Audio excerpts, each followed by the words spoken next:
Welcome to my channel Civil Services Hub. Myself Mrityunjay Kumar Saraswati. I have given interview Civil Services CSM 2009 in the very first attempt and 53-55 combined competitive examination BPSC in the very first attempt 2013.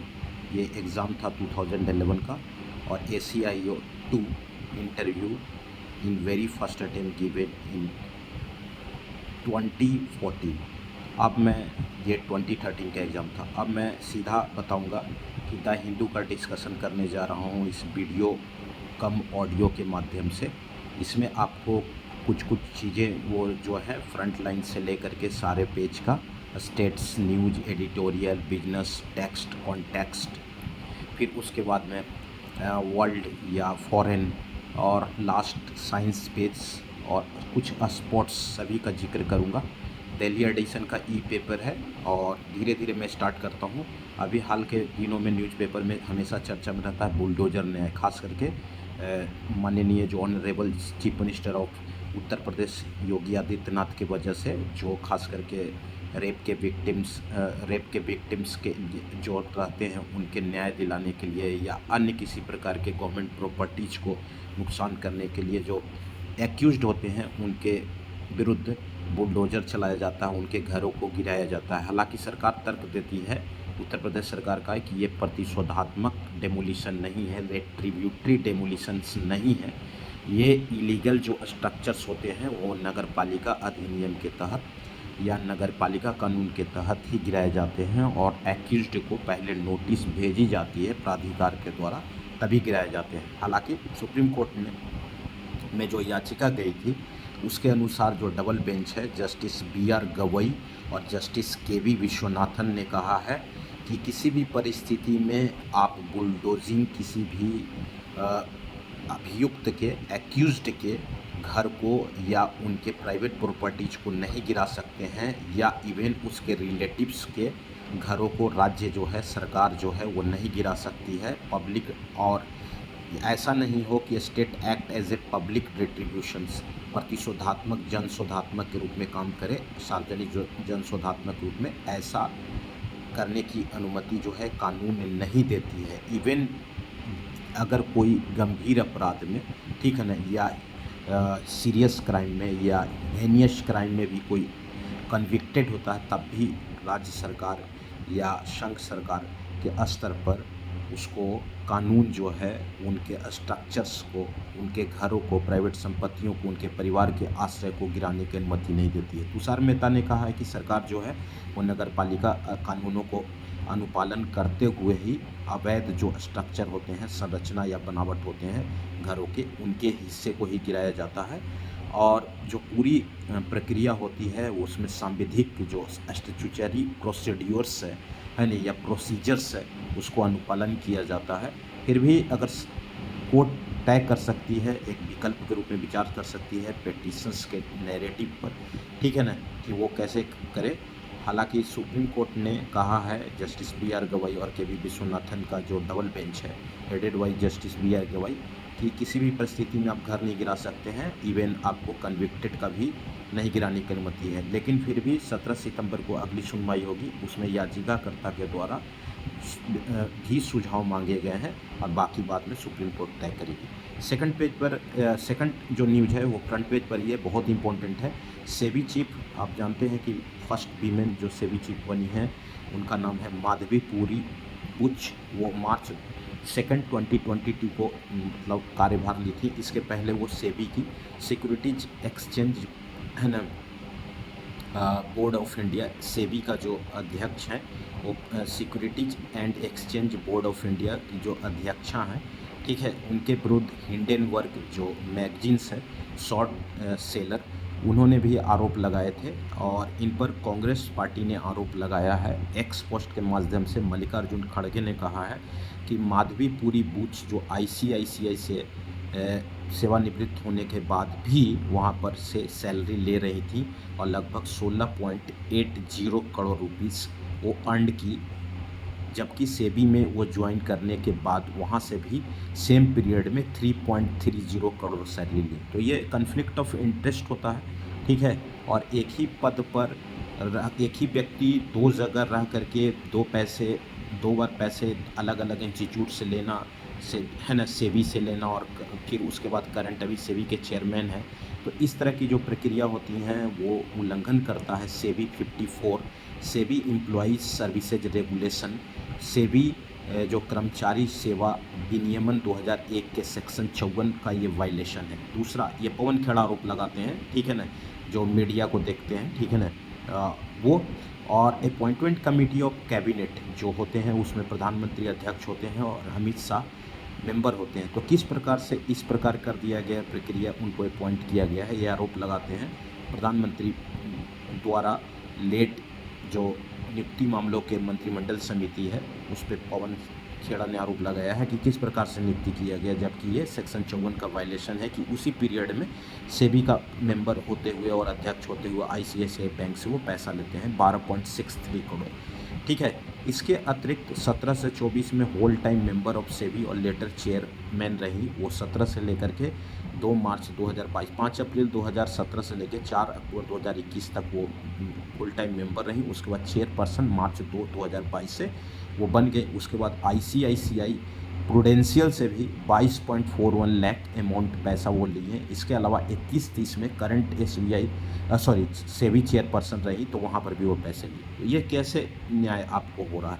तो ये जो amount है ये कहीं ना कहीं violation है। इसके अतिरिक्त ये आईसीआईसीआई का सेक्शन एक्स जो एम्प्लॉई स्टॉक ऑप्शन स्कीम है या एम्प्लॉई स्टॉक ऑनरशिप प्लान, उसका भी वायलेशन है। तो ये कॉन्फ्लिक्ट ऑफ इंटरेस्ट का एग्जाम्पल है ना। और इसके अलावा ये एक व्यक्ति का 2 पदों पर रहकर मतलब एक तरह से ये आर्थिक इम्बेजलमेंट का एक उदाहरण है। ठीक है। तो इस पर सरकार को एक्शन लेनी चाहिए। आप देखती है स्पोर्ट्स में जो करंट पेज पर है, करंट पेज पर सॉरी, तो उसमें सुमित अंतिल ने आपको जेवेलिन एक भाला फेंक प्रतियोगिता होती है उसमें 70.59 मीटर की दूरी फेंक करके गोल्ड मेडल जीता है। टोक्यो में भी इनको गोल्ड मेडल मिला था, वर्ल्ड चैम्पियंस में भी इनका ज़्यादा दूरी तक फेंकने का है। और इस तरह से इनको लगातार सुमित अंतिल ने टोक्यो ओलंपिक के बाद टोक्यो पारा ओलंपिक के बाद पेरिस पारा ओलंपिक में भी गोल्ड मेडल जीता है। जेवेलिन में 70.59 मीटर की दूरी इन्होंने भाला फेंक में फेंकी है। उसके बाद शटलर जो नितेश कुमार हैं वो 29 ईयर हैं, आईआईटी ग्रेजुएट हैं, वो बैडमिंटन में SL3 में गोल्ड मेडल जीता है, जापान के खिलाड़ी को हराया है। ठीक है। इसके अलावा भारत को कल 3 सिल्वर मेडल और 2 ब्रॉन्ज, एक जो मिला है वो IS हैं उत्तर प्रदेश कैडर में, उसको हम आपको बताएंगे नेक्स्ट जब स्पोर्ट्स पेज पर आएंगे तब। अब हम लोग सीधा आते हैं नेक्स्ट जो पेज है उस पर आते हैं। रीजनल में कुछ नहीं है, स्टेट्स में जो न्यूज़ हैं उसको मैं बताना चाहूँगा। जो सुप्रीम कोर्ट है एक पैनल बनाई है, उस पैनल का नाम है जस्टिस नवाब सिंह पैनल। ये जो पंजाब हरियाणा के बॉर्डर है उस पर किसान जो हैं सांविधिक न्यूनतम समर्थन मूल्य के लिए कानूनी मतलब वैध गारंटी मांगते हैं। ठीक है ना, लीगल कानूनी गारंटी मांगते हैं अपने फसल उत्पाद के लिए। ठीक है, यानी कि कानून सम्मत हो, संसद के द्वारा पारित कानून के द्वारा फसलों के लिए MSP की गारंटी मिले। इसके लिए किसान जो है वो लंबे समय से धरना दे रहे हैं शंभू बॉर्डर पर। तो उसके लिए सौहार्दपूर्ण हल निकालने के लिए सुप्रीम कोर्ट की जो बेंच है उन्होंने एक उच्च अधिकार समिति का गठन हरियाणा हाई कोर्ट के फॉर्मर पंजाब और हरियाणा हाई कोर्ट के फॉर्मर जज नवाब सिंह की अध्यक्षता में किया है। ठीक है। ये bench led by Suryakant justice और जस्टिस उज्जवल भुइयां के द्वारा किया गया था। इस 5 मेंबर कमेटी की पहली बैठक 1 सप्ताह के अंदर में हो, ऐसा डबल बेंच सूर्यकांत और जस्टिस उज्जवल भुइयां ने कहा है।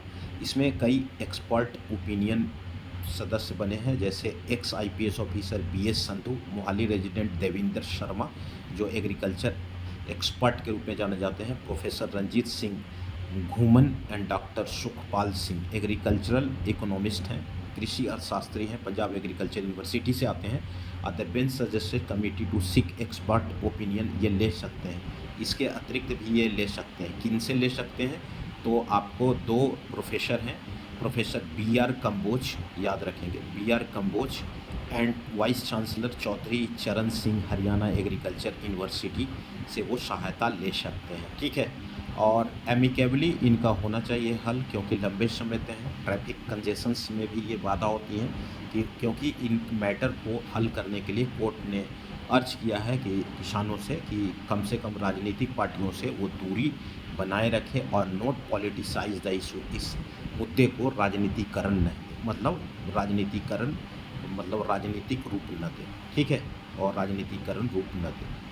ठीक है, नेक्स्ट हम लोग आते हैं, बड़ा इम्पोर्टेंट है एमएसपी। ठीक है, 23 फसलों को दिया जाता है अभी। Commission on agriculture cost and prices की अनुमति पर cabinet committee on economic affairs देती है प्रधानमंत्री की अध्यक्षता में 23 फसलों को, जिसमें खरीफ और रबी दोनों होते हैं।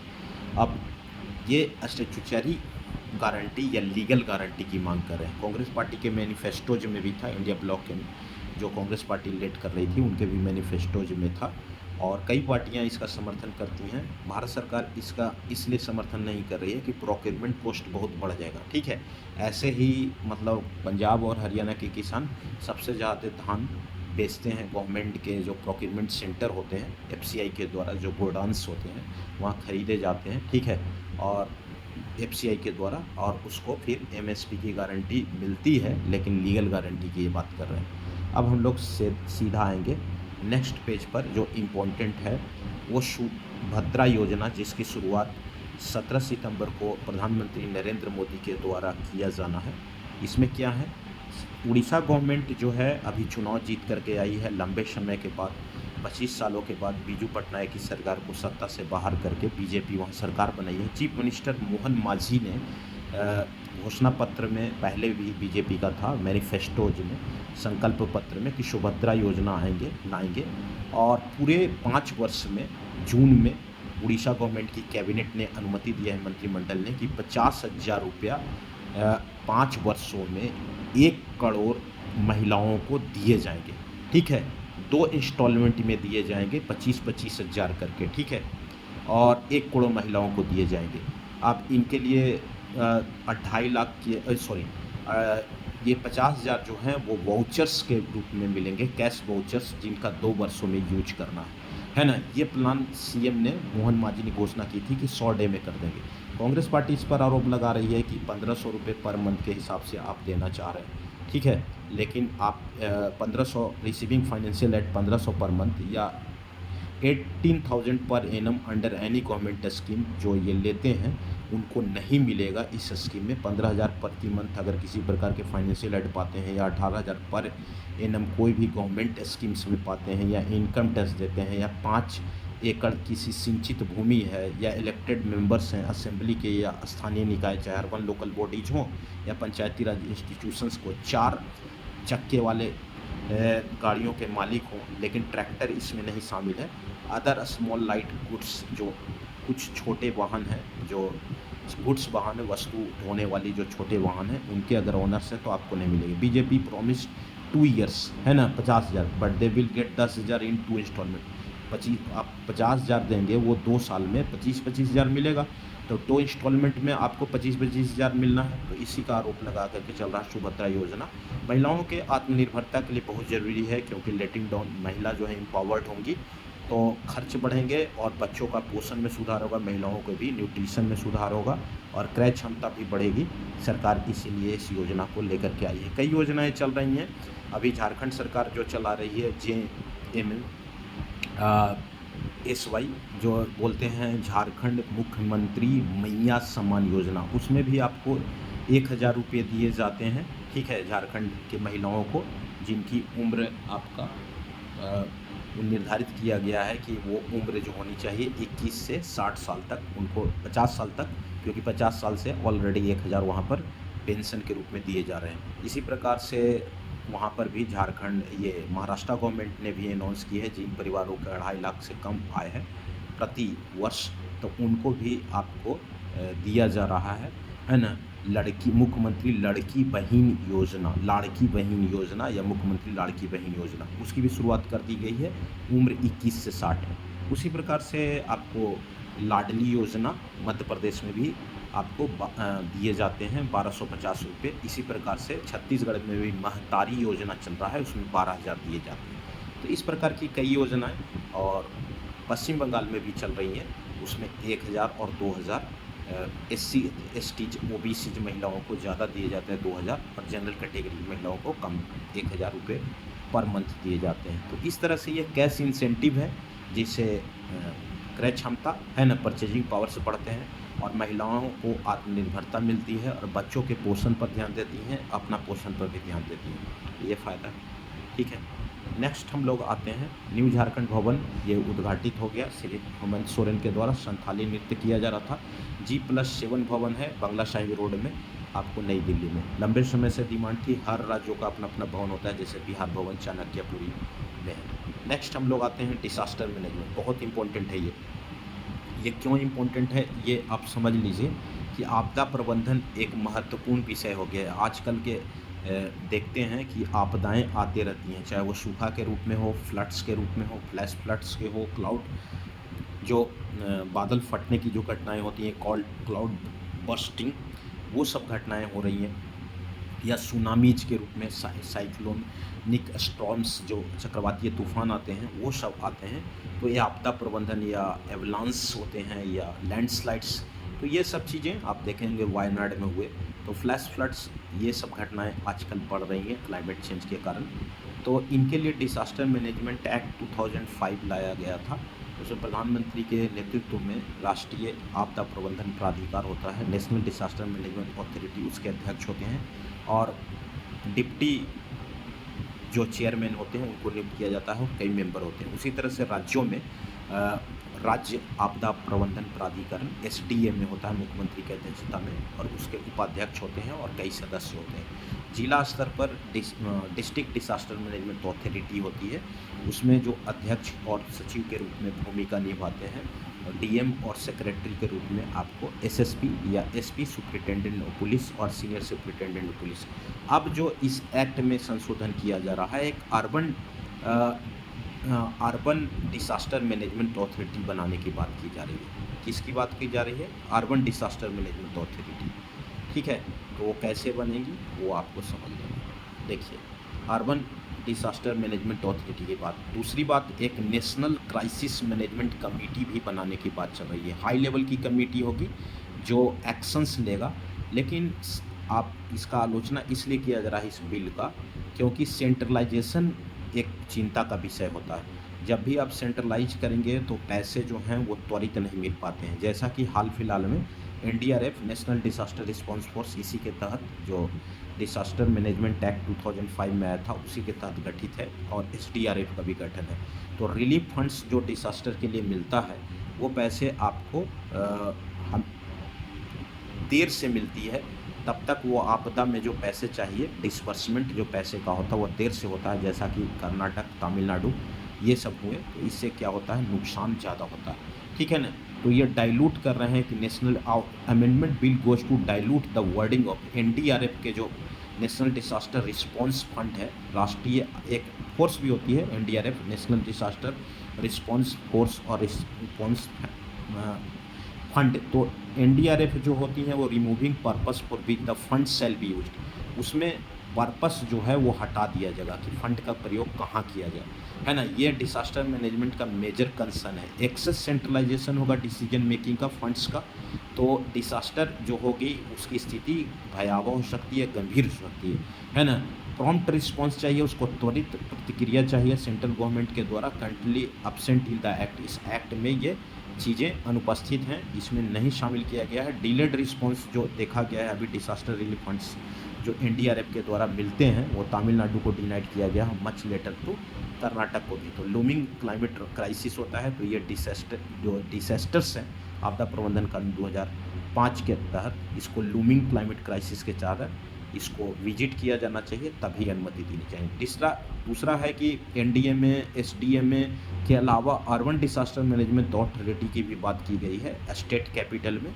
राज्यों की राजधानी में, और ये जो शहर नगर निगम आधारित हैं, सिटीज विथ म्यूनिसिपल कॉरपोरेशन, जैसे बिहार में 18 हैं या कई शहरों में कई नगर निगम हैं, कई राज्यों में कई नगर निगम हैं, उनके लिए एक शहरी आपदा प्रबंधन प्राधिकार का गठन है। ये decentralisation of function without unnecessary financial devolution के बिना, वित्तीय आप विकेंद्रीकरण के बिना ये प्रॉब्लम क्रिएट कर सकती हैं।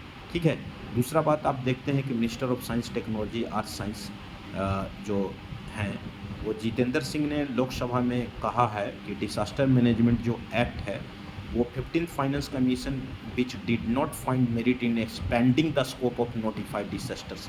जैसे आजकल हिट वेब्स को शामिल करने की बात चली है, अभी भारत लगभग पीड़ित था और ये बातें आई हैं कि ये 25 जुलाई 2024 को minister of state science and technology और साइंस ने एक क्वेश्चन के जवाब में लोकसभा में बात की है कि गवर्नमेंट जो है वो हीट वेव्स को डिसास्टर के अंदर, आपदा के अंदर, आपदा प्रबंधन कानून के अंदर वर्गीकृत आपदा के रूप में नहीं कर सकती है। ऐसा कोई प्लान नहीं है। क्यों? क्योंकि 15th finance commission did not find merit in expanding the scope of notified disasters. जो अधिसूचित आपदाएं हैं उसके क्षेत्र के विस्तार में 15वां वित्त आयोग ने कोई योग्यता नहीं पाया, मतलब कुछ मेरिट नहीं पाया कि इसको बढ़ाया जाए। ठीक है। और असिस्टेंस जो NDRF के तहत नेशनल डिसास्टर रिस्पॉन्स फंड या स्टेट डिसास्टर रिस्पॉन्स फंड के साथ जो मिलता है, वो तूफान के लिए, सूखे के लिए, भूकंप के लिए, अग्नि के लिए, है ना, अग्नि जो होती है, आग, फ्लड, बाढ़ के लिए, सुनामी के लिए, हेल स्टॉर्म, है ना, उनका बाद लैंडस्लाइड, भूस्खलन, एवलांस, है ना, क्लाउड बस्ट और पेस्ट अटैक एंड फ्रॉस्ट, ठीक है ना, उल्कापात या पिड़कनाशी का अटैक या कोल्ड वेव के लिए मिलता है। हीट वेव्स के लिए ये नहीं हो सकती। हालांकि क्लाइमेट चेंज में ये ग्लोबली एक बहुत बड़ा मुद्दा है, क्योंकि 500 आपका 36 हीट वेव्स जो हैं वो डेटा आई हैं गवर्नमेंट के। Highest number of heat waves 14 years में सर्वाधिक हैं अभी। ठीक है, भारत में, ये आपको दिमाग में रखें, इंडिया में। ठीक है, highest number of heat waves during 14 years में 536 हीट वेव्स आए। बढ़ता हुआ जो हीट वेव्स है, ठीक है ना, जो लू चलती हैं, गर्म हवा, है ना, वो बड़ा ख़तरनाक होती हैं, क्योंकि उनके 2013 से लेकर के 22 तक सन स्ट्रोक और हीट स्ट्रोक से 10,635 लोगों की, मनुष्यों की मृत्यु हुई है। तो ये एक बहुत बड़ा आपदा देश के लिए बना सकता है। लेकिन इसमें आपदा प्रबंधन कानून 2005 में जो प्रस्तावित जो बिल है, उसमें डिफिनीशंस में डिसास्टर्स में wide enough to cover the idea of climate included disaster remain restricted and static, वो स्थिर है। इसमें कोई भी नोटिफाइड लिस्ट नहीं किया गया। Disaster under act restrict the inclusion climate induced, माने जलवायु प्रेरित जो आपदा हैं, such as heat wave which display regional variability, इसका क्षेत्रीय आपको विवरण में वेरिएशंस हैं, ठीक है ना, जो वितरण में वेरिएशन है, ग्रेडेशन है, तो इसलिए कि, लेकिन जनरली 40 डिग्री सेंटीग्रेड से एबव नॉर्थ इंडिया में हीट वेव्स आपको 3 से 4-5 डिग्री अगर अधिक होता है तो उसको हीट वेव्स कंडीशंस किए जाते हैं। Definition however it is not inclusive enough to able to interpret heat waves, माने इसका कोई परिभाषा जो है वो यूनिफॉर्म नहीं है। पूरे डिफिनीशन जो है वो इंक्लूसिव नहीं है।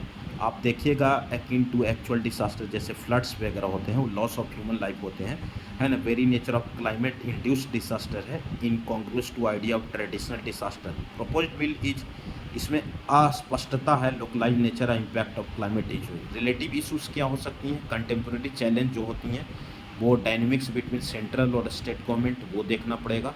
Largely central government for dispersal of fund के लिए निर्भर करती है राज्य सरकार, उसको इसमें इम्प्रोविज्ड वर्जन ऑफ डिसास्टर मैनेजमेंट में लाया जाना चाहिए, क्योंकि फेलुअर होगा तो वो चीज़ें जो हैं वो इम्प्लीमेंट नहीं हो पाती है। Need to revisit centre efforts का जो एड्रेस है फाइनेंशियल तैयारी का, उसको मैनेजमेंट में और रिस्पॉन्स में, डिसास्टर की प्रतिक्रिया में उसको सुधार करने की ज़रूरत है, उससे पुनर्समीक्षा करने की ज़रूरत है।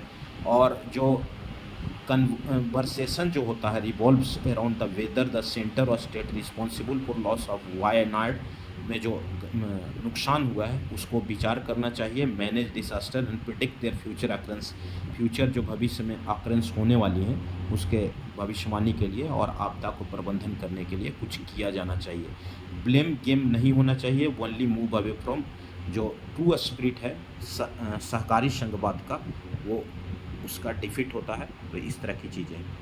नेक्स्ट हम लोग आते हैं, वो आपका जीएसटी की बैठक 9 सितंबर को होने वाली है।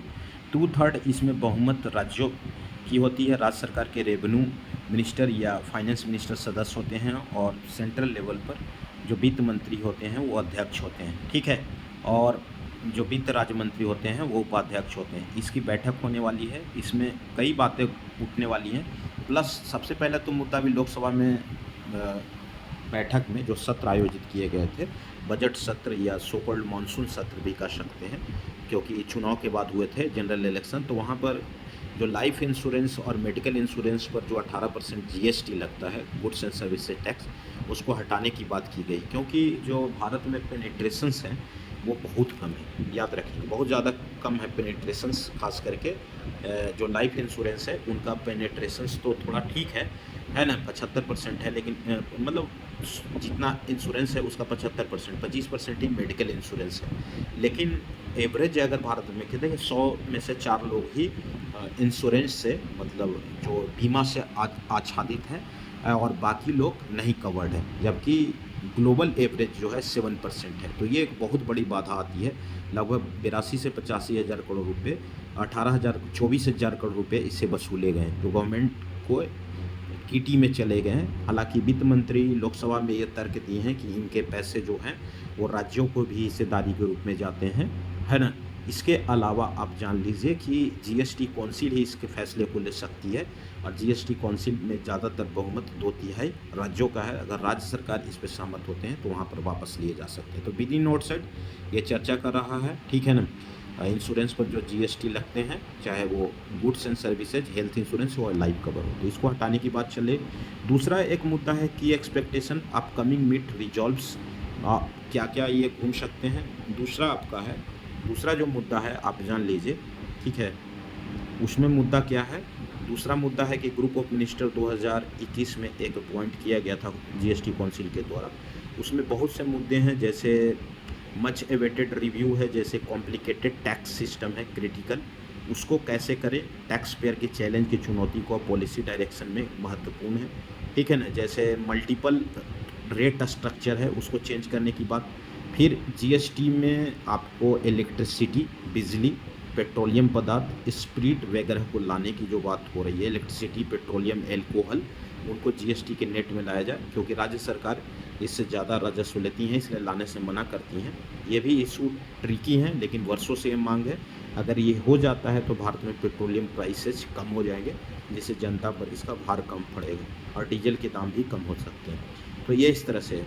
और ये फ्यू स्टेट्स इसमें एक्रोमिनियस है। अरविंद जो सुब्रमण्यन जो चीफ इकोनॉमिक एडवाइज़र हैं, मुख्य आर्थिक सलाहकार, वो बोलते हैं कि ये महत्वपूर्ण मुद्दा है। Direction of council tax these issues, greater monitoring of nitty gritty of GST, day to day functioning is needed as well, इसको ज़रूरत है। और फिर 10% growth this physical, but the pace of refunds to tax payer has been unusually uneven, सामान्यता सही नहीं है, 7% मतलब समान नहीं है, ठीक है। नेट जीएसटी रिसिप्ट जो है 1.75 लाख करोड़ रुपया इस बार आया है, जबकि पिछले बार 1.82 लाख करोड़ था जुलाई में और अगस्त में ये।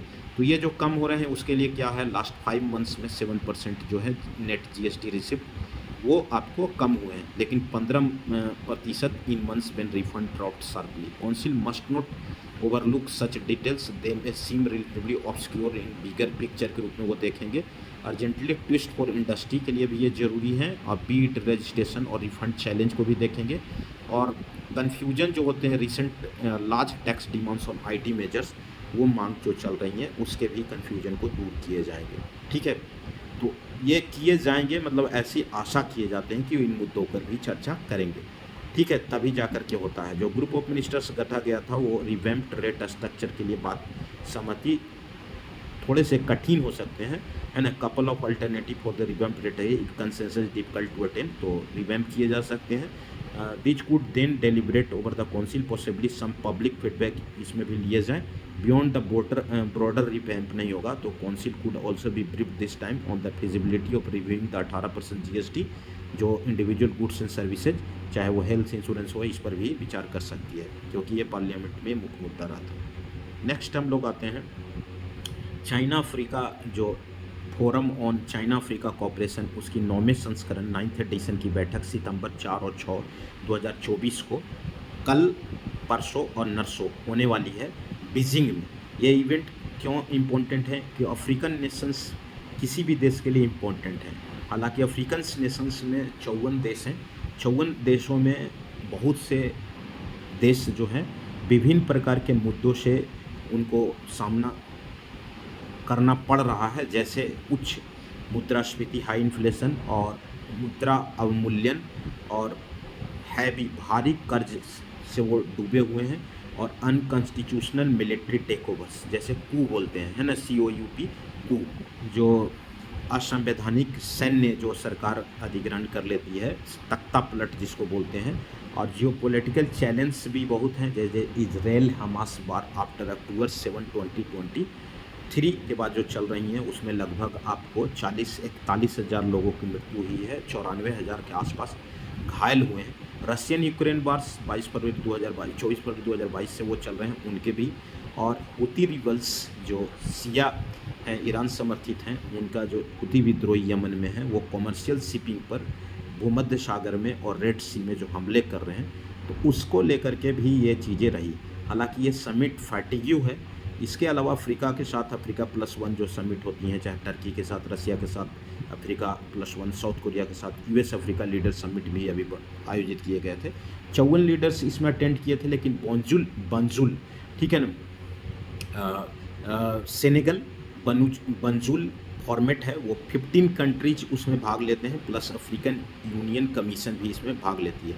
अब देखिए इसमें मुद्दा क्या हो सकता है। चाइना में कम्युनिस्ट पार्टी की सरकार है, कैपेसिटी चाहिए अफ्रीकन स्टेट को, क्षमता विशेषज्ञता चाहिए, राजनीतिक इच्छा शक्ति चाहिए, ठीक है ना। अफ्रीकन गवर्नमेंट को डेप्ट ट्रैप में फंसा लेते हैं, तो इसके चलते थोड़े से चाइना से वो डरते हैं, वहाँ निवेश करते हैं। चाइना जो है मदद करती है, एजेंडा है ना, चाइनीज साइड से African negotiator being back on foot. 300 million इनको गोल है 300 बिलियन का, ठीक है, 300 बिलियन का याद रखेंगे, 300 बिलियन का गोल है। FOCAC आप समझ रहे हैं, forum on China Africa cooperation 2024। African priorities है कि 300 बिलियन मूल्य का जो वस्तुएं हैं अफ्रीका मतलब से, या अफ्रीकी देशों से 22 से 24 में वो आपको लाने का लक्ष्य है, ठीक है ना, प्रोग्रेस करने उसको आयात करने का लक्ष्य है। डाटा जो है वो चाइना जनरल एडमिनिस्ट्रेशन जो कस्टम्स का है, China general administration of customs, वो जनवरी से जुलाई इस साल 2024 का चाइना अफ्रीका ट्रेड जो है वो 167 बिलियन बढ़ा है। चाइना जो है वो एक्सपोर्ट और अफ्रीकन एक्सपोर्ट, चाइना जो है 97 बिलियन एक्सपोर्ट किया है अफ्रीकी देश को, अफ्रीकन कंट्रीज को, और अफ्रीका जो है वो मिल करके 54 देश ने 69 बिलियन का किया है क्रमशः। 2/3 ऑफ ट्रेड जो डोमिनेटेड बाई, जो 2/3 है 97 बिलियन चाइना के द्वारा या अफ्रीका के द्वारा 69 बिलियन US डॉलर जो निर्यात किए गए हैं, उसमें 2/3 कच्चे माल हैं, रॉ मटेरियल्स हैं, ठीक है। अब डेवलपिंग सतत एक विकास की ज़रूरत है, एग्रीकल्चर इंडस्ट्री बहुत ज़रूरी है, सस्टेनेबल रोबस्ट एग्रीकल्चर इंडस्ट्री एक आवश्यकता है अफ्रीका में, क्योंकि अफ्रीका में जो लैंड्स हैं वो बहुत हैं, है ना, वो ज़्यादातर लैंड्स उपजाऊ हैं, उनका एग्जॉस्ट मतलब एक क्या उसको एक्सप्लॉइटेशंस नहीं हुआ है, उत्पादन कम हुआ है, तो agriculture commodity doing basic processing है, जैसे roasting raw cashew nuts remain challenge, जो कच्चे काजू के नट्स हैं उसको रोस्ट करके, है ना। चाइना इंडिया हालांकि सिमिलर एक्सपीरियंस है, स्मॉल स्केल फार्मिंग है, लेकिन ये फर्टिलाइज़र और पेस्टिसाइड का हमारा जो है भारत की जो स्थिति है वही अफ्रीका की स्थिति है ना, सिमिलर एक्सपीरियंस है, सेम है ना। अब हम लोग आते हैं नेक्स्ट वाले में। नेक्स्ट में क्या है, भारत कैसे काम करेगा। अब चाइना अफ्रीकन डेप्ट भी से गुजरती है, याद रखेंगे 170 बिलियन 2000 से 2022 तक लोन चाइनीज जो है अफ्रीकन गवर्नमेंट और रीजनल इंस्टीट्यूशंस के द्वारा लिए गए हैं 22 सालों में, 170 बिलियन US डॉलर। ये कह रही है Boston University Global Development Policy Center, उसका अफ्रीकन डेप्ट सस्टेनेबिलिटी हाईली जटिल। Chinese leader account for 12% Africa public and private डेप्ट। चाइनीज लेंडर्स हैं वो 12% अफ्रीका के पब्लिक और प्राइवेट डेप्ट लिए हुए। Although narrative of Chinese डेप्ट हैज बीन हॉटली डिस्प्यूटेड, विवाद के विषय हैं। Lending pattern require closer examination, एक जांच की जरूरत है। इस तरह से आपको करें सब सहारान अफ्रीका में डिस्क्लोज इन सॉवरेन डेप्ट रिकॉर्ड्स 2022 में एड डाटा के द्वारा ऐसा लाया गया था, है ना। तो Beijing is more likely to write off, जो छोटे छोटे लोन्स हैं वो ब्याज रहित देते हैं या माफ़ कर देंगे, ठीक है ना। अफ्रीकन साइड जो है फोकैक जो मीटिंग है FOCSE, उसमें post continent into reactive stance वो लेंगे, है ना। भारत को क्या करना चाहिए वो भारत का भी मैं बताऊंगा, क्योंकि भारत जो इंगेजमेंट है वो चाइनीज पैटर्न से वो दूसरे का सिंपलिस्टिक है। हमारा इंगेजमेंट ICT के क्षेत्र में बहुत ज़्यादा है। थर्ड कंट्री है इंडियन मॉडल डूइंग बिजनेस, जैसे ICT मतलब information and communications technology, human resource development, मानव संसाधन विकास में, कृषि में और भेषज दवाइयों में, है ना, फार्मास्यूटिकल्स में। तो इस तरह से हम लोग चाइनीज को काउंटर पार्ट कर सकते हैं। क्रूशियल लेसन, फर्स्ट इंडिया क्या करे, जो last India Africa forum summit हुआ तो 2015 में हुआ था। इस तरह के CIA और एक्जिम बैक कॉन्क्लेव इसके बाद किया गया था। फिर इंडिया अफ्रीका डिफेंस मिनिस्टर्स की भी बैठक हुई थी, लेकिन G20 में अफ्रीकन यूनियन को इंक्लूड मतलब किया गया है, शामिल किया गया है भारत के अध्यक्षता में, ठीक है ना। तो ये जो IAFS है, इंडिया अफ्रीका फोरम समिट, और उसका चौथा एट द अर्लीस्ट बहुत जल्द होने चाहिए। इंडिया अफ्रीका यूनियन ट्रैक जो 1.5 डायलॉग है वो सेटअप किया जाए, और जो पारस्परिक हित की चीज़ें हैं उन मुद्दों पर विमर्श किया जाए, पहला। दूसरा बहुत जल्द हो IAFS का बैठक, इंडिया अफ्रीका फोरम समिट। दूसरा मस्ट बी डन, ये याद रखेंगे। फर्स्ट ये है, फर्स्ट ये आपको सीधा सीधा लिखना है। फर्स्ट में ये है, ये आपको करनी है, ठीक है, और अफ्रीकन यूनियन को, ये बड़ा इंपॉर्टेंट है। दूसरा क्या करना है, 8 मस्ट ड्यू कंसल्टेशन अफ्रीका के साथ 8 recognise regional economic community REC है, उनको मान्यता दिया जाए। अफ्रीकन साइड से जो IAFS फोर्स शुड भी आदिस अबाबा में हो, Ethiopia, which is the seat of African union commission का हेडक्वार्टर है आदिस अबाबा में, है ना। तो अफ्रीकन यूनियन कमीशन या अफ्रीकन यूनियन की जो बैठक हो वहाँ पर एक रीजनल ऑफिस जो है वो दिल्ली में भी स्थापित किया जाए, रेगुलर कंसल्टेशंस के लिए ये भी किया जाना चाहिए, ठीक है। आदिस अबाबा राजधानी है इथोपिया का, ठीक है। सेकंड इंडिया कुड प्ले, आपको जान लेना है सेकंड क्या करना है। सेकंड में आपको इंडिया जो करेगी वो, दूसरा में इंडिया सेंट्रल रोल प्ले कर सकता है अफ्रीकन जो इकोनॉमीज हैं, अर्थव्यवस्था है, एकीकरण और मजबूत में। जैसे वैश्विक जो मूल्य श्रृंखला है वो अफ्रीका के औद्योगिकरण को सपोर्ट करने की ज़रूरत है। भारतीय कंपनियां उच्च मूल्य की वैल्यू एडेड इन्वेस्टमेंट करें, जैसे कौन कौन सेक्टर्स में, जैसे एग्रीकल्चर्स में, ठीक है, उसके बाद में फार्मास्यूटिकल्स में और विनिर्माण सेक्टर में, याद रखेंगे विनिर्माण सेक्टर में। तो इस तरह से करेंगे तो ये, इससे क्या फ़ायदा होगा कि एम्प्लॉयमेंट क्रिएट होगा, रोज़गार सृजन होगा, और विभिन्न प्रकार के लोकल मार्केट को ये चीज़ें सेवा प्रदान करेगी, सुविधा प्रदान करेगी।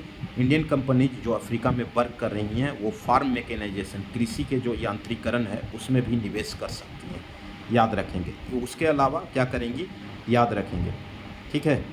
उसके अतिरिक्त आपको ये आपका फार्म मैकेनाइजेशन, फूड प्रोसेसिंग में, इरिगेशन सिंचाई में, कोल्ड स्टोरेज शीत भंडार गृह और या शीत भंडार अवस्थापना में वो कर सकती हैं, जिससे फूड वेस्टेज जो खाद्य पदार्थ की जो बर्बादी होती है उसको रोका जा सकते। और promote use of triple A मतलब क्या होगा, एडेप्टेबल होना चाहिए, है ना। कहने का मतलब है कि अडेप्ट किया जा सके, ठीक है ना। एप्रोप्रिएट, उचित और एफोर्डेबल, वहनीय टेक्नोलॉजीज हो, ठीक है। थर्ड लेसन क्या हो, थर्ड लेसन है कि प्राइवेट सेक्टर जो हैं वो पार्टिसिपेशंस उनके होने चाहिए, इनोवेटिव फाइनेंसिंग सॉल्यूशन होना चाहिए। इंडिया जो लाइन ऑफ क्रेडिट देती है LOC, ठीक है ना, यहाँ पर लाइन ऑफ क्रेडिट होता है कम इंटरेस्ट में, तो वो देती हैं, तो वो उसको पॉपुलर इंस्ट्रूमेंट है फाइनेंसिंग प्रोजेक्ट के लिए। अफ्रीकन कंट्रीज हमेशा चिंतित रहती हैं टेकिंग नीवर लोन्स, क्योंकि कोविड-19 में उनकी स्थिति अच्छी नहीं रही है, तो लाइन ऑफ क्रेडिट ज़्यादा से ज़्यादा भारत दे, ठीक है ना। अफ्रीकन कहें अबाउट टेकिंग न्यूअर लोन्स, नए लोन लेने से परहेज करिए। तो इनोवेटिव वेज क्या होंगी फाइनेंसिंग का, जैसे triple P public private partnership ले, ठीक है ना। लाइन ऑफ क्रेडिट अगर लेने से परहेज कर रही हैं कोविड-19 के लिए, तो हम लोग पब्लिक प्राइवेट पार्टनरशिप को बढ़ावा दें, ट्रिपल पी को बढ़ावा दें। ब्लेंडेड फाइनेंस, मिश्रित फाइनेंस को करें, ठीक है ना। वे फॉरवर्ड हो सकता है इस तरह से, प्राइवेट पब्लिक बैंक्स है ना, या इन्वेस्टर्स, ठीक है। Indian static business interest Africa need to be clubbed, उसको भारत के जो रणनीतिक और बिजनेस हित हैं अफ्रीका में, उसको क्लब किया जाए। गवर्नमेंट सपोर्ट करे, ठीक है ना। गवर्नमेंट जो है बैंक को सपोर्ट करे, और एंटरप्रेन्योर जो उद्यमी हैं उनको लो कॉस्ट क्रेडिट दे करके सपोर्ट कर सकती है। इस प्रकार से ब्लेंडेड फाइनेंसिंग और ट्रिपल पी के माध्यम से अगर वो लाइन ऑफ क्रेडिट लेने से परहेज करती हैं तो कर सकती हैं। ये फार्म प्रोडक्ट जो Indian farm conduct feasibility study अध्ययन करे, फिजिबिलिटी व्यवहार्यता अध्ययन करे और डिटेल प्रोजेक्ट डीपीआर बनाए, है ना। तो बैंकेबल जो प्रोजेक्ट्स हैं उनके लिए डीपीआर और फिजिबिलिटी स्टडीज करे, है ना। This will help Indian firm, जो भारतीय कंपनियों को सहायता करेंगी। और जैसे अन्य फर्म हैं, एक्जिम बैंक का trade assistant programme would help उनको, एक्जिम बैंक के ट्रेड मतलब व्यापार सहायता कार्यक्रम से उनको मदद मिल सकती है। जैसे भारत का जो है वो विश्वास और बढ़ेगा और अफ्रीका बैंकिंग रिलेशनशिप भी बढ़ेगा, ठीक है। तकनीक का प्रयोग बहुत ज़रूरी है। तकनीक का फाइनली जो है वो चौथे जो पॉइंट्स हैं वो आपको तकनीक का प्रयोग करिए। तकनीक का प्रयोग से क्या होगा कि ऑन डिजिटल स्टैक बनाइए। भारत जो है जैसे जनधन है, इसके पास अकाउंट टेक्नोलॉजी, मोबाइल कनेक्टिविटी है, बायोमेट्रिक्स, आधार वगैरह इस तरह के इस्टेब्लिश किया जाए। डिजिटल फिजिकल कनेक्टिविटी अफ्रीका के साथ, जैसे यूपीआई रुपे सर्विस इस्टेब्लिश किया गया मॉरिशस में। अब इसको आगे विस्तार करके केन्या, नामीबिया, घाना, मोजाम्बिक में भी यूपीआई प्लेटफॉर्म के प्रयोग के लिए इन्होंने इच्छा प्रकट करी है, ठीक है ना, इच्छा दिखाई है, ठीक है।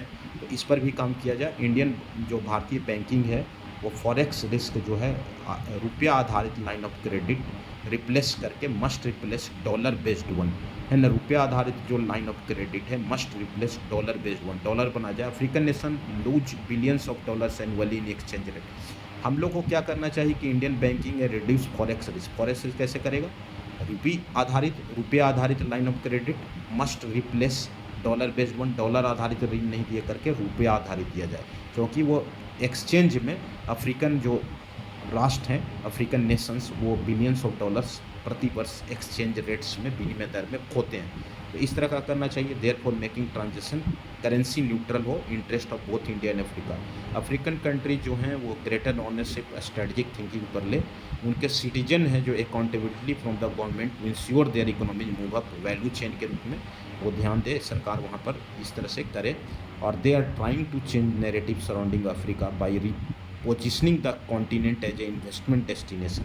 वो अपना नैरेटिव को चेंज करें कि वो विनिवेश गंतव्य के रूप में ये महाद्वीप है ना। अफ्रीकन लीडर्स इंगेज, और अफ्रीकन जो 54 देशों के नेता हैं वो चाइना से बात करेंगे। फोकैक जो हो रहा है उसमें कुछ लेसन्स जो आएंगे, महत्वपूर्ण चीज़ें इस बैठक में, वो इंडिया का जो अपना पार्टनरशिप है अफ्रीका के साथ उसको प्रोत्साहित करेंगे, ठीक है। इसे सीखनी चाहिए। तो ये चीज़ें हो गई। नेक्स्ट हम लोग आते हैं unified lending interface by RBI. 10 अगस्त 2023 को घोषणा किया गया था आरबीआई के द्वारा, ठीक है, याद रखेंगे आरबीआई के द्वारा। ये public tech platform for frictionless credit which is now branded as unified lender interface. जैसे यूपीआई भारत में पॉपुलर हो गया, 1329 ट्रांजैक्शन पर सेकंड हो रहे हैं, उसी तरह से डिजिटाइजेशन रैपिड प्रोग्रेस हो और क्रेडिट जो मूल्यांकन हो उसके लिए डाटा की जो ज़रूरत हो वो सिंगल पॉइंट पर मिल जाए, डिजिटल क्रेडिट डिलीवरी हो जाए, इस तरह की बातें। और इससे क्या होगा, पायलट प्रोजेक्ट किया गया है किसान क्रेडिट कार्ड 1998 में लाया गया था, किसानों के लिए बड़े महत्वपूर्ण है, मछुआरों को भी शामिल कर दिया गया है अभी NDA 3 की सरकार के द्वारा। To address this situation, pilot project में किसान क्रेडिट कार्ड से लोन जो हैं 1.6 लाख सितंबर 2022 में लेस देन दिए गए हैं। इनिशियल रिजल्ट KCC पायलट जो है वो अंडर वे है, चाहे वो मध्य प्रदेश के जिलों में या तमिलनाडु, कर्नाटक, यूपी, महाराष्ट्र में। यह प्रोत्साहित करता है according to RBI। Pilot enabled जो 2 स्टेप डिसबर्समेंट है 1.6 लाख क्रेडिट से मध्य प्रदेश, उत्तर प्रदेश, तमिलनाडु, कर्नाटक और महाराष्ट्र में वो इनकरेजिंग है self service mode without any paper work, क्योंकि ये प्लेटफॉर्म्स बड़े महत्वपूर्ण है, डिस्पर्स करने में आसानी होगी। ठीक है, एनबीएफसी कंपनी हो या बैंक्स हो या फिनटेक कंपनी हो, ठीक है, इस तरह की जो होते हैं फाइनेंशियल टेक्नोलॉजी एपीआई एक्सटर्नल, इसमें क्या किया जाएगा, ये एक प्लेटफॉर्म होगा जो सिमलेस कस्टमर के डिजिटाइज फाइनेंशियल और नॉन फाइनेंशियल डाटा को रखेगी। ठीक है, नॉन फाइनेंशियल और फाइनेंशियल डाटा को, मल्टीपल डाटा सर्विस प्रोवाइडर, तो क्रेडिट अंडरराइटिंग सिमलेस जो हो जाएगी वो आसान हो जाएगी, है ना। डाइवर्स रेंज ऑफ बोरोवर्स, चाहे वो इस तरह से विभिन्न प्रकार के बोरोवर्स जो उधार करता है उनसे आपको लिए जा सकते हैं। प्लेटफॉर्म फैसिलिटेट सिमलेस, बाधा रहित और कंसेंट बेस्ड, है ना, सहमति आधारित जो फ्लो ऑफ डिजिटल इन्फॉर्मेशन होगा। कंसेंट जैसे लैंड रिकॉर्ड्स के बारे में विभिन्न राज्यों के, वहाँ से भी ऋण मिलते हैं।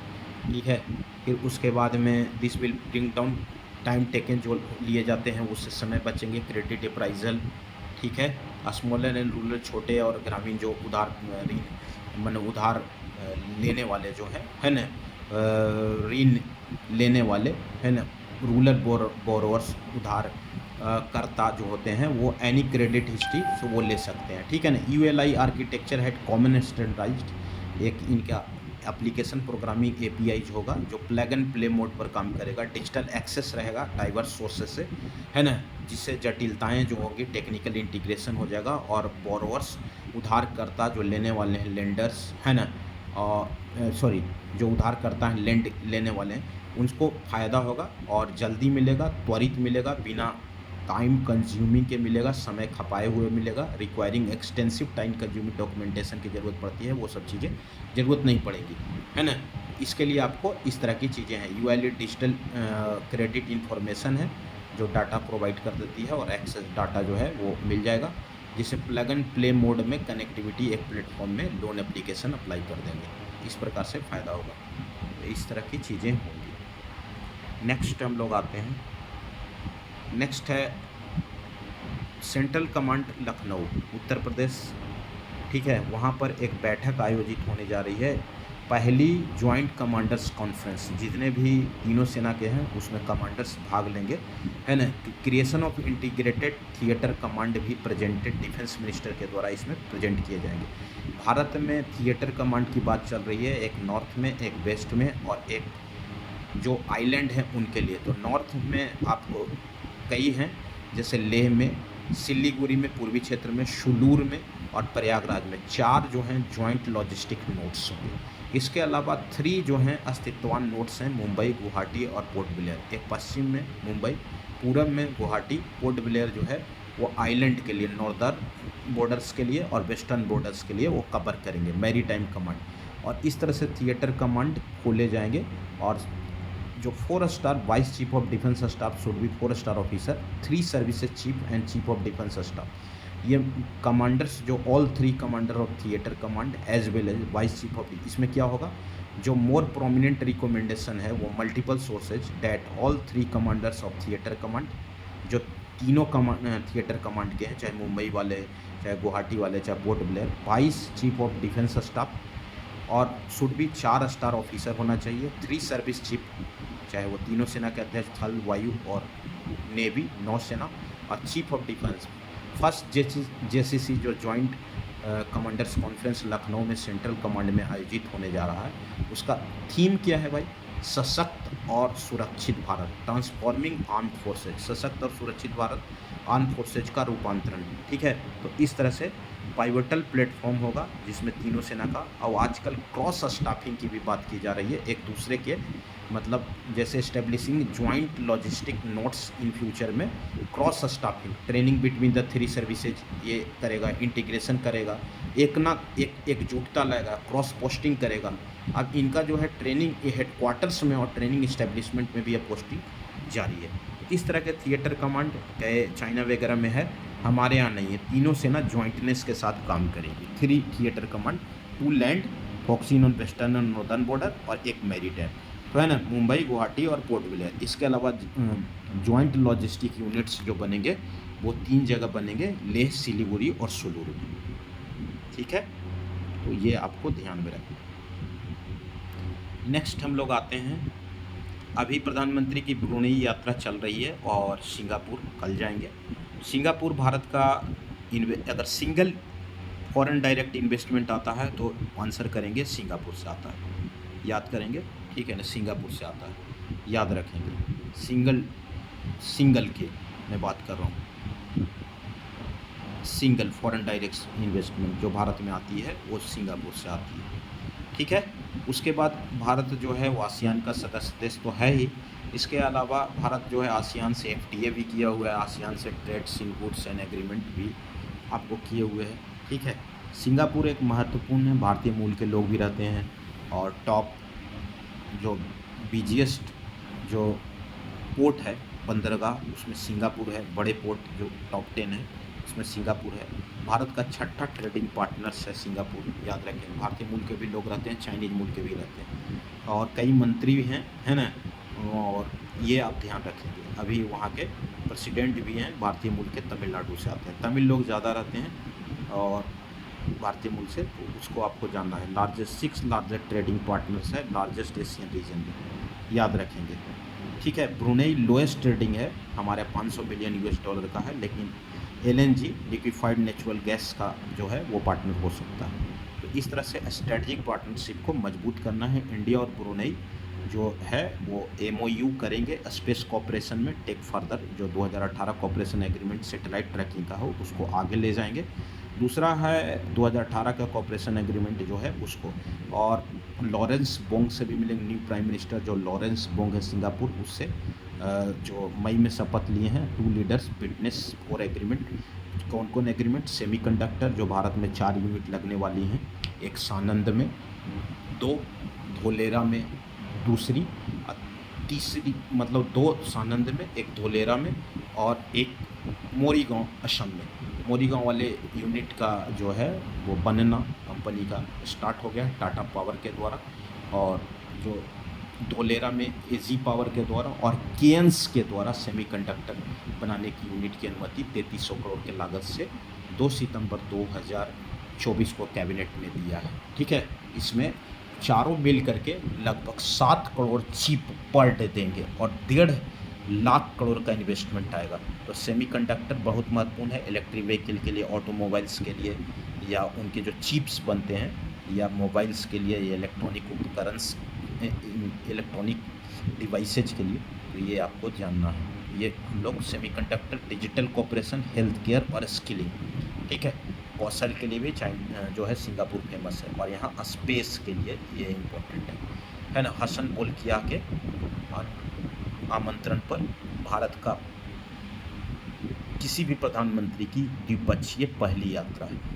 और इसके पहले मनमोहन सिंह गए थे 2013 में, लेकिन वो आसियान के बैठक के दौरान बंदर सेरी बेगावन में हुई थी, इसके चलते। लेकिन बायलैटरल जो द्विपक्षीय है वो पहली यात्रा है किसी भी प्रधानमंत्री का, और 40 साल डिप्लोमेटिक जो हमारा संबंध है वो ब्रुनेई से हो सका है। दुनिया के धनी देशों में से एक है, और इनका जो सुल्तान है, सुल्तान हसन बोल्किया, वो लॉन्गेस्ट सर्विंग मोनार्क है, वर्ल्ड लॉन्गेस्ट रेनिंग मोनार्क है, ठीक है। अभी बेटे की शादी किया था, बड़ा चर्चा रहा था, एक्सपेंसिव शादी हुई थी इनके बेटे की, ठीक है। तो इस तरह से एमओयू जो है वो स्पेस सेक्टर में और सेमीकंडक्टर में सिंगापुर के साथ, डिजिटल कॉपरेशन और स्वास्थ्य और स्किलिंग में आसियान मेंबर हैं। ये दोनों महत्वपूर्ण है भारत के लिए, एक्ट ईस्ट पॉलिसी के लिए और इंडो पैसिफिक रीजन्स में संबंधों को मजबूत करने के लिए भारत के लिए बड़े महत्वपूर्ण हैं, ठीक है। 2009 में ASEAN India trade in goods agreement किए थे। अब हम लोग सर्विसेज के अलावा भी करना चाह रहे हैं, ये से टैरिफ कम हुए हैं। इस तरह से आपको इसके अलावा इंडो पैसिफिक सर्किल में ब्रुनेई जो है strategically in the centre of Indo Pacific circle में महत्वपूर्ण है, क्योंकि बंदर सेरी बेगावन इसकी राजधानी है, सराउंडेड बाय इंडोनेशिया के द्वारा, ये घिरे हुए मलेशिया, सिंगापुर, फिलीपाइंस और या फिलीपींस, वियतनाम, ठीक है ना। Number of regions, act east policy, maritime neighbours हैं और कल्चरली लिंक्ड है इंडिया से, मॉडरेट रिलीजियस फिलोसफी है इनके ब्रुनेई की, ठीक है ना। भारतीय मूल के लोग भी ठीक ठाक रहते हैं, तो ये याद है। भारत का बहुत ज़बरदस्त स्वागत हुआ है वहाँ पर, जो उतरे हैं हवाई अड्डा पर, उनके एक सुल्तान हैं जो खुद हवाई अड्डा पर आओ भगत या स्वागत किया है। 500 मिलियन मार्क एक दशक में हम लोगों ने पाया है रिसेंट ईयर में, ठीक है ना। ब्रुनेई के साथ रशियन ऑयल जो होता है, इनके पास ऑयल बहुत है ब्रुनेई, इसीलिए धनी है। और ब्रुनेई ऑफिशियल्स जो है एलएनजी इंटेक हम लोग ले सकते हैं, वो बढ़ाने की बात चल रही है।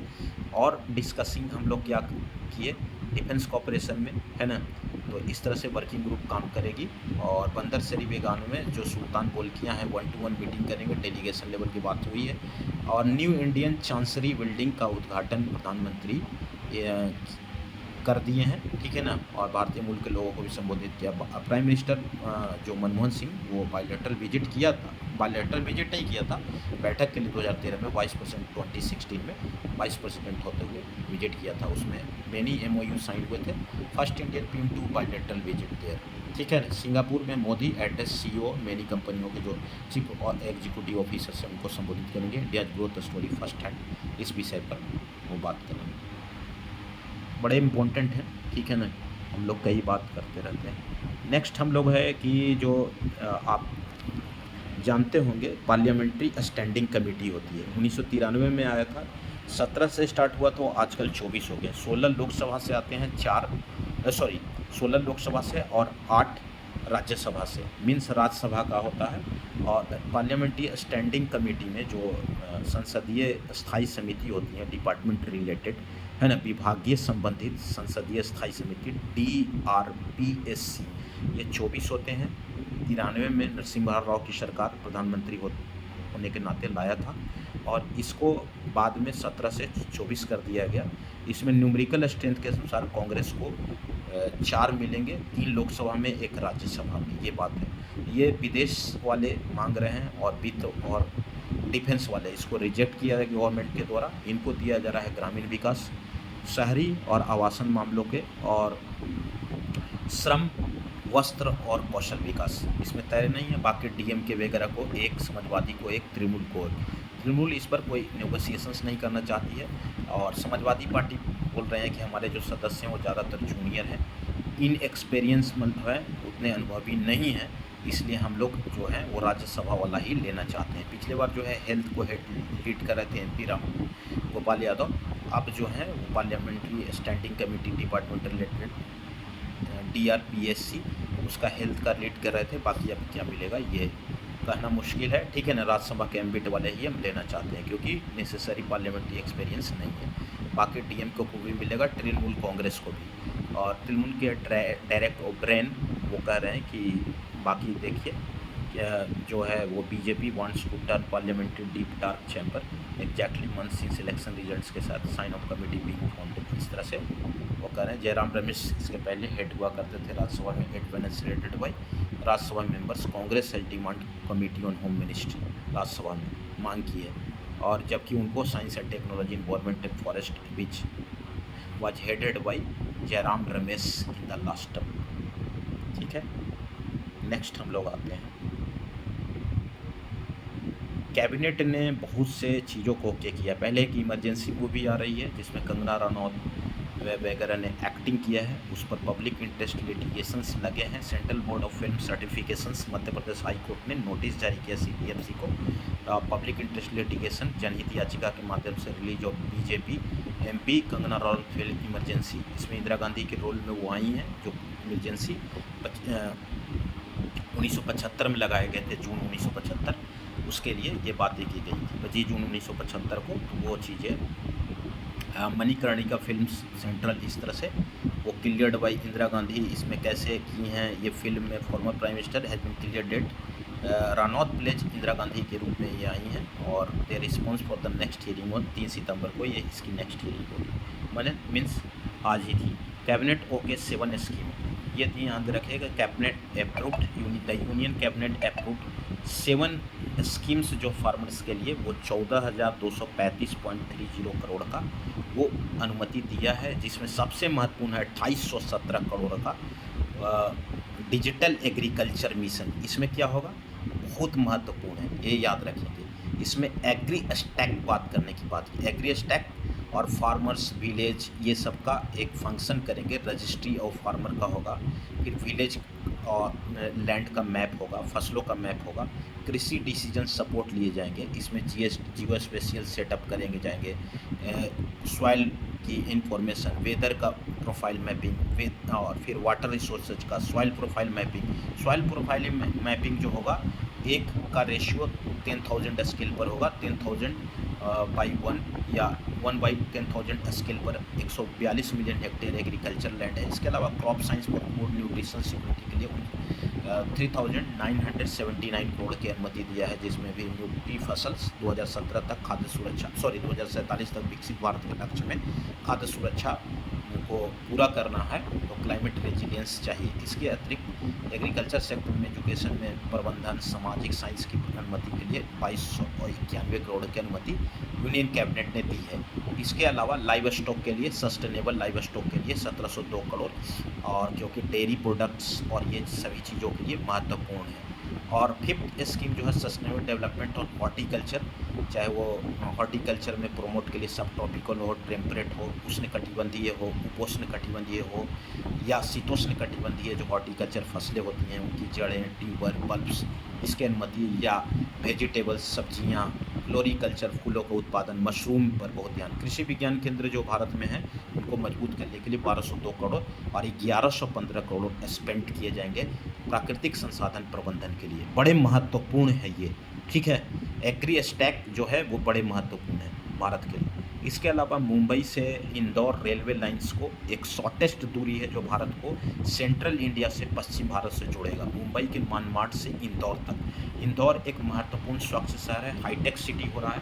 कई मतलब उसके बगल में पीतमपुरा ऑटोमोबाइल के लिए, उसमें 90 से बड़ी कंपनियां हैं और करीब करीब छोटे छोटे 700 यूनिट्स हैं, तो उनको फ़ायदा होगा, टूरिज्म को फ़ायदा होगा, ठीक है ना। महाकालेश्वर उज्जैन में है तो वो फ़ायदे होंगे। एग्रीकल्चर प्रोड्यूस, फर्टिलाइज़र, EOL, तो ये सब पेट्रोलियम जो ऑयल सेक्टर्स हैं उनको फ़ायदा होगा। इससे आपको 309 किलोमीटर रेलवे लाइन है, 18,036 करोड़ के ये बनेंगे, 18,036 करोड़। 28-29 में ये प्रोजेक्ट कंप्लीट होंगे। इससे लगभग 6 जिलों को फ़ायदा, 2 राज्य महाराष्ट्र मध्य प्रदेश के 6 जिलों को फ़ायदा होगा, और 1,000 विलेज को इससे कनेक्टिविटी मिलेगी, और 30 लाख पॉपुलेशन इससे लाभान्वित होगा। ये प्रोजेक्ट 5 साल में कंप्लीट होगा। गति शक्ति मॉडल पर इसको लाया गया है, ठीक है। जो मास्टर्स प्लान से उसके भी महत्वपूर्ण है। इसके अलावा 5.5 करोड़ जो पेड़ हैं वो लगाने की ज़रूरत नहीं पड़ेगी, कार्बन डाइऑक्साइड एमिशन को भी कम करेगा और पेट्रोलियम पदार्थ के आयात को कम करने में मदद मिलेगा। ये भारत के लिए बड़ा महत्वपूर्ण है ना। सेंट्रल इंडिया को पश्चिम भारत से जोड़ने का शॉर्टेस्ट लाइन जो है 309 किलोमीटर की, उसको यूनियन कैबिनेट ने अप्रूव्ड किया है। कैबिनेट 3300 करोड़ का भी मैंने बात किया था, चीफ सानंद में दिया है। हाँ, आप जानते हैं Indian semiconductor ISM, Indian semiconductor mission के तहत जून 21 में इसको 76,000 करोड़ की ये अनुमति दी गई थी, ठीक है ना। Semiconductor mission modified scheme setting up semiconductor fabs 76,000 crore का, और ये जो अनुमति सानंद गुजरात में दिया गया है 3300 करोड़ की अनुमति दी गई है। कितना? 3300 करोड़, और इससे 6 मिलियन मतलब 60 लाख चिप्स पर डे मिलेगा। और इसको बनाएगी कौन? केन सेमीकॉन लिमिटेड ये स्थापित करेगी, ठीक है, प्राइवेट लिमिटेड। दूसरी सानंद में जो है वो AG पावर लगाएगा, है ना। फिर धोलेरा वाले को लगाएगा टाटा इलेक्ट्रॉनिक्स, और मोरीगांव में भी टाटा इलेक्ट्रॉनिक्स। सब मिलकर के 4 सेमीकंडक्टर यूनिट्स भारत में लग रहे हैं, लगने वाले हैं। मोरीगांव में काम स्टार्ट हो गया टाटा पावर के द्वारा। भारत का पहला सेमीकंडक्टर यूनिट मोरीगांव में आपका असम में है, और दूसरा जो होगा धोलेरा में स्टार्ट होगा टाटा पावर के द्वारा। तीसरा जो होगा AG पावर के द्वारा सानंद में, और केन सेमीकॉन द्वारा अगेन सानंद में। ये चारों यूनिट मिलकर के 1.5 लाख करोड़ का प्रोजेक्ट है। 1.5 लाख करोड़ का इन्वेस्टमेंट आएगा भारत में। कितना? 1.5 लाख करोड़ का इन्वेस्टमेंट आएगा रुपीज़, ठीक है, 1.5 लाख करोड़। और 7 करोड़ चिप पर डे बनेंगे। चिप्स जो है वो पर डे बनेंगे, याद रखेंगे, चिप्स पर डे बनेंगे, चिप्स पर डे बनेंगे। और इससे फ़ायदा होगा इलेक्ट्रिक व्हीकल्स को, ऑटोमोबाइल्स को, मोबाइल्स को, ठीक है। और जितने भी चिप हैं, क्योंकि चिप का सबसे बड़ा प्रोड्यूसर वर्ल्ड में ताइवान है, तो वहाँ और अन्य देशों से हम मंगाते हैं तो महंगा पड़ता है प्रोडक्ट, और रोज़गार प्रत्यक्ष और अप्रत्यक्ष रूप से लोगों को लाखों में मिलेगा। तो ये सब फ़ायदे हैं। और इससे भी जो 102 मैंडेज किसको मिलेगा? 102 लाख मैंडेज इंदौर मुंबई जो नई लाइन बिछेगी उससे रोजगार मिलेगा। फिर कैबिनेट कमेटी ऑन सिक्योरिटी, जिसके अध्यक्ष प्रधानमंत्री ही होते हैं। इसमें 4 मेंबर होते हैं, defence minister, minister of finance, minister of external affairs and minister of home. ठीक है, तो कैबिनेट कमेटी ऑन सिक्योरिटी ने अनुमति दिया है 240 एरो इंजन सुखोई 30 MKI को। एयरक्राफ्ट इंडियन एयरफोर्स का बाई इंडियन कैटेगरी में है। हिंदुस्तान एरोनॉटिक्स लिमिटेड, ये कॉस्ट 26,000 करोड़ का ये प्रोजेक्ट है। कोरापुट के HALC डिवीजन से लिए जाएंगे। ये एरो इंजन है। स्टार्ट पीरियड ऑफ 8 ईयर्स के बाद डिफेंस मिनिस्ट्री के द्वारा ये कंप्लीटेड कर लिए जाएंगे। 1 ईयर है ना, स्टार्ट कर लिए जाएंगे और फिर उसको 8 साल में कंप्लीट होते हैं। Engines will have indigenous content, इसमें 54% रहेगा, ऐसा ये कहा है। ठीक है, तो ये आपको ध्यान में रखेंगे। 54% जो है वो कंटेंट आपका इंडिजिनस रहेंगे, मतलब स्वदेशी रहेंगे, इंडिजिनस। ठीक है, इंडिजिनस जो भी आप पढ़ ले कोई दिक्कत नहीं। नेक्स्ट जो है वो कोयले का जो प्रोडक्शन है वो भारत में बढ़ा है। कोयले का प्रोडक्शन आपका लगभग जो पिछले साल की तुलना में आपका 6% का वृद्धि हुआ है, क्योंकि countries coal production 384 million tonnes हुए हैं। 6.48%, लगभग 6.5% के करीब वृद्धि, जो अप्रैल से अगस्त तक पिछले साल फाइनेंशियल ईयर 24 में वो हुआ था 360.71। अब फर्स्ट 5 मंथ्स जो ऑन गोइंग फिजिकल है 24-25 में, मीन्स FY25 में वो अप्रैल से अगस्त तक 384.08 मिलियन टन, 6.48 पिछले के तुलना में सेम पीरियड में FY24 की तुलना में FY25 में वृद्धि हुई है। 360.71 मिलियन टन का। ज़्यादातर कोल इंडिया लिमिटेड से ही 80% कोयला आता है भारत में, और उसका डोमेस्टिक जो आउटपुट रोज है वो 290.39 मिलियन टन डूरिंग इस फाइनेंशियल ईयर 25 में अप्रैल अगस्त में आया है। मेकिंग ग्रोथ पिछले साल के ईयर ऑन ईयर देखेंगे FY25 में FY24 की तुलना में वो 3.17% की वृद्धि हुई है। कोल प्रोडक्शन जो कैप्टिव होता है वो अदर जो इंटिटीज से वो 68.9 मिलियन टन हुआ है अप्रैल से अगस्त में। FY25 से जो हुआ है वो वृद्धि हुई है from 52.84 million tonne a year earlier. FY24 में 52.84 और 68 इस तरह की चीज़ें हुई। अभी परचेजिंग मैनेजर्स इंडेक्स 50 से अधिक होता है तो आपको एक्सपेंशन होता है, 50 से कम होता है तो कॉन्ट्रैक्शंस होता है। लेकिन फिर भी जो परचेजिंग मैनेजर्स इंडेक्स 2 सेक्टर में जारी किए जाते हैं, एक सर्विस में और एक मैन्युफैक्चरिंग में। मैन्युफैक्चरिंग वाली इंडेक्स के बाद सर्विस आती है। मैन्युफैक्चरिंग वाले में आपको थोड़ा सा लो हुआ है 3 मंथ में, और जुलाई की तुलना में 58.1 था परचेजिंग मैनेजर्स इंडेक्स, अब वो घट करके 57.5 हो गया या 57.5 हो गया। ये चीज़ें आपको ध्यान में। जुलाई में 58.1 और अगस्त में 57.5। हालांकि एक्सपेंशन है लेकिन पिछले की तुलना में कम। क्यों? क्योंकि इन्फ्लेशन इनपुट हो गया है और कॉम्पिटिटिव प्रेशर के कारण ये चीज़ें हुई है ना। धीरे धीरे इन्फ्लेशन मैन्युफैक्चरिंग इनपुट कॉस्ट जो बढ़ रहा है 5 मंथ लो है, इसके चलते हो रहे हैं। Despite slow down in cost pressure, Indian goods जो है धीरे धीरे वो प्रगति पर आएंगी। Rate of inflation was second fastest in close to 11 years, इसीलिए ये दिक्कत हो रही है। बायोसिमिलर जो हैं वो अरविंदो फार्मा बनाने जा रही है 14। ठीक है, ये याद रखेंगे। अरविंदो फार्मा जो जेनेरिक ड्रग मेकर है अरविंदो फार्मा, वो बायोसिमिलर बनाएंगी। ये डेवलपमेंट है ना। 14 biosimilar products are under different stages of development and in the US it is submitted. 14 peptide API जो होते हैं, ठीक है ना, एक्टिव फार्मास्यूटिकल जो इंग्रेडिएंट्स होते हैं वो drug master files Hyderabad headquarter firm है ये अरविंदो फार्मा, वो स्ट्रेटजिक इनिशिएटिव भी परस्यू करेगी। तो इस तरह के बायोसिमिलर बनाएंगे। फिर नेक्स्ट हम लोग आते हैं, ये भारत जो है वो तीस्ता, ये सिक्किम हिमालय से निकलती है, बड़े महत्वपूर्ण नदी है। हालांकि ये भारत में सिक्किम दार्जिलिंग होते हुए बांग्लादेश में जाती है। ब्रह्मपुत्रा की सहायक नदी है और अब पहले हुआ करती थी ये गंगा की, लेकिन अपना मार्ग परिवर्तन के लिए रिवर कोर्स चेंजिंग के चलते ये तीस्ता जो है वो ब्रह्मपुत्रा की सहायक नदी है। इसके जल के बंटवारे के लिए वहाँ पर जो इंटरिम गवर्नमेंट जो अंतरिम सरकार है उसके एडवाइज़र जो हैं वो वाटर रिसोर्स के जल संसाधन के, क्योंकि सलाहकार ये कहलाते हैं, सईदा रिजवान हसन ने कहा है कि अपर रिपेरियन और लोअर रिपेरियन जो कंट्रीज़ हैं वो इंटरनेशनल सिद्धांतों से जल के बंटवारे के लिए स्ट्रिक्ट होना चाहिए, मतलब क्या उसको बोलना चाहिए, उसको पालन करना चाहिए। तो इस तरह से भारत के साथ तीस्ता नदी के जल साझेदारी संधि के लिए वार्ता करने के लिए मतलब चाहती है बांग्लादेश सरकार, और कॉन्फिडेंस के लिए कि जल्द से जल्द ये हो जाएगा, क्योंकि लोअर रिपेरियन में बांग्लादेश है, अपर रिपेरियन में भारत है। सबसे ज़्यादा अपर रिपेरियन में पश्चिम बंगाल की जो है वाटर शेयरिंग को लेकर के प्रॉब्लम आ रही है, क्योंकि स्टेक होल्डर से बांग्लादेश है ना लोअर में, और भारत जो है वो ऊपर में है। तो अब ऊपर में अगर किसी प्रकार के बांध या सिंचाई पानी अगर ज़्यादा देंगे तो अपर रिपेरियन को भी पानी कम मिलेगा। तो इसको लेकर के विवाद है। 48-52 की रेशियो चाहती थी बांग्लादेश, है ना, 52 मिले उनको और 48 मिले भारत को, लेकिन इस पर सहमत नहीं थी। कौन? पश्चिम बंगाल के जो सीएम है वो ड्राफ्ट बना हुआ था, agreement was prepared but the agreement was not signed due to the opposition of West Bengal chief minister Mrs Mamata Banerjee के द्वारा, ठीक है ना। तो ये point agreement urge India to start dialogue process, इसको जल्द से जल्द करना चाहती है, ठीक है। तो Ganges treaty which is coming to an end in 2 years regarding the Teesta water, तो इसलिए हम लोग कोशिश करेंगे कि ये जल्द से जल्द हो जाए।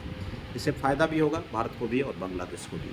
अभी Netanyahu under pressure rare strike जो डिसरप्ट कर रहे हैं, क्योंकि बहुत ज़्यादा लोग मर रहे हैं, 41,000 के आसपास लगभग मर चुके हैं 7 अक्टूबर 2023 के बाद।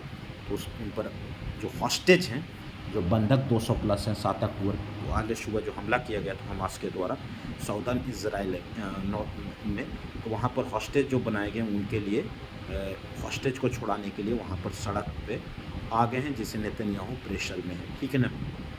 तेल अवीव के शहरों पर जो चौक चौराहे पर वो आ चुके हैं वहाँ की जनता, तो इसलिए वो चाहते हैं कि जल्द से जल्द लोग आ जाएं जेरूशलम में, इस तरह से गैदर हुए हैं, ठीक है। तो ये कवर्ड करने की बात चली है। नेक्स्ट है यूएस ने सस्पेंड किया है 350 आर्म जो एक्सपोर्ट है इजराइल को देना छोड़ दिया है, क्योंकि वो दिक्कत कर रहे हैं। फॉरेन सेक्रेटरी डेविड लैमी और यूके ने 350 में से 30 जो है सस्पेंड कर दिया है, नहीं भेजना चाहते हैं। चाइना जो है मनीला में जो वेसल है 2 हैं, सवीना शोल और एक है स्कारबोरो शोल। तो ये साउथ चाइना सी के पास है। पालवान एक आइलैंड है, पालावान फिलीपींस का, उससे 140 किलोमीटर वेस्ट साइड में है। 1200 जो है चाइना के हैनान आइलैंड से दूर है। मेजर चाइनीज लैंडमास है जो इसके नज़दीक है। सबीना शोल, वहाँ पर 5 जो है जहाज़ वो टकराए हैं और ये बोलते हैं कि नहीं ये हमारे क्षेत्र में है और भारत का अंग है। तो ये फ्लैश पॉइंट शोल है साउथ चाइना सी में, और इससे टकराहट से दोनों के बीच में तनाव उत्पन्न हो गया है। रिसेंट वीक्स में, हाल के सप्ताह में इसकी संख्या बढ़ी है जहाज़ों के टकराने की, है ना। सी शिपिंग जो टकराने की संख्या वो बढ़ी है, इसको लेकर के दोनों के बीच में विवाद है और फ्लैश पॉइंट्स है, ठीक है ना। यही मनमुटाव के कारण है ईच अदर के देश में। तो ये अब कैसे इसको है रैमिंग जो होते हैं, तो ये बड़े महत्वपूर्ण है। चाइनीज़ वेसल जो हैं वो फिलीपींस वेसल से टकरा जाते हैं, कोलिजन होते हैं। तो इसको लेकर के ब्लेम ऑन मनीला पर आरोप लगाया जाता है कि जियानबिन रीफ इसको बोला जाता है, परमानेंटली ऑक्यूपाइड भाग। ये कोस्ट गार्ड को भेजा जा रहा है, लेकिन चाइनीज नेम है फॉर द सोल, है ना, जियानबिन रीफ। लेकिन जो फिलीपींस का है वो कहना है कि BRP Teresa Magbanua after colliding with a Chinese coast guard vessel जो तटरक्षक है, उसे टकराने के बाद उसमें होल फॉर्म हो गया है, छेद हो गया है। ये इस तरह की चीज़ें हो रही हैं। सबीना याद रखेंगे, सोल और स्कारबोरो शोल साउथ चाइना सी में। पालवान आइलैंड के से 140 किलोमीटर से वेस्ट और 1200 किलोमीटर हैनान आइलैंड्स।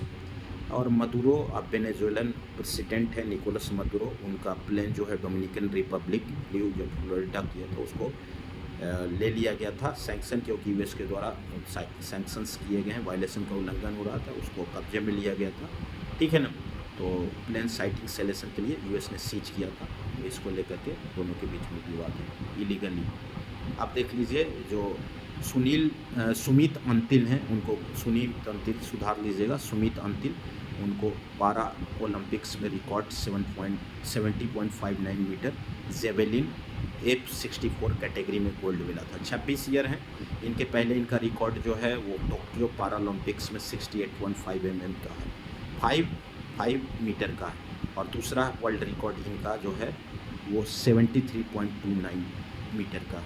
मीटर कर लेंगे में। और सुमित अंतिल, और फिर दूसरा है जो कुमार नीतेश है वो गोल्ड मेडल बैडमिंटन या शटल में लिए हैं। प्लेयर हैं 29 ईयर ग्रेजुएट है, SL3 कैटेगरी में टोक्यो के सिल्वर मेडलिस्ट डैनियल बेथेल को हराया है 21-14, 18-21, 23-21 से। इस तरह से एक IAS हैं जो उत्तर प्रदेश कैडर से आते हैं, सुहास यतिराज, SL4 में इनको मिला है, ठीक है ना। Bronze medal also came from shuttler, इनको ब्रॉन्ज मेडल दिया है। किन सिल्वर मेडल्स फॉलो शटलर्स है ना, ये इनको सुहास यतिराज को सिल्वर, और ब्रॉन्ज मेडल जो है मनीषा रामदास को मिला है। तो ये सिंगल बैडमिंटन वीमेन में इनको मिला है। इसके अलावा शीतल देवी और राकेश कुमार को भी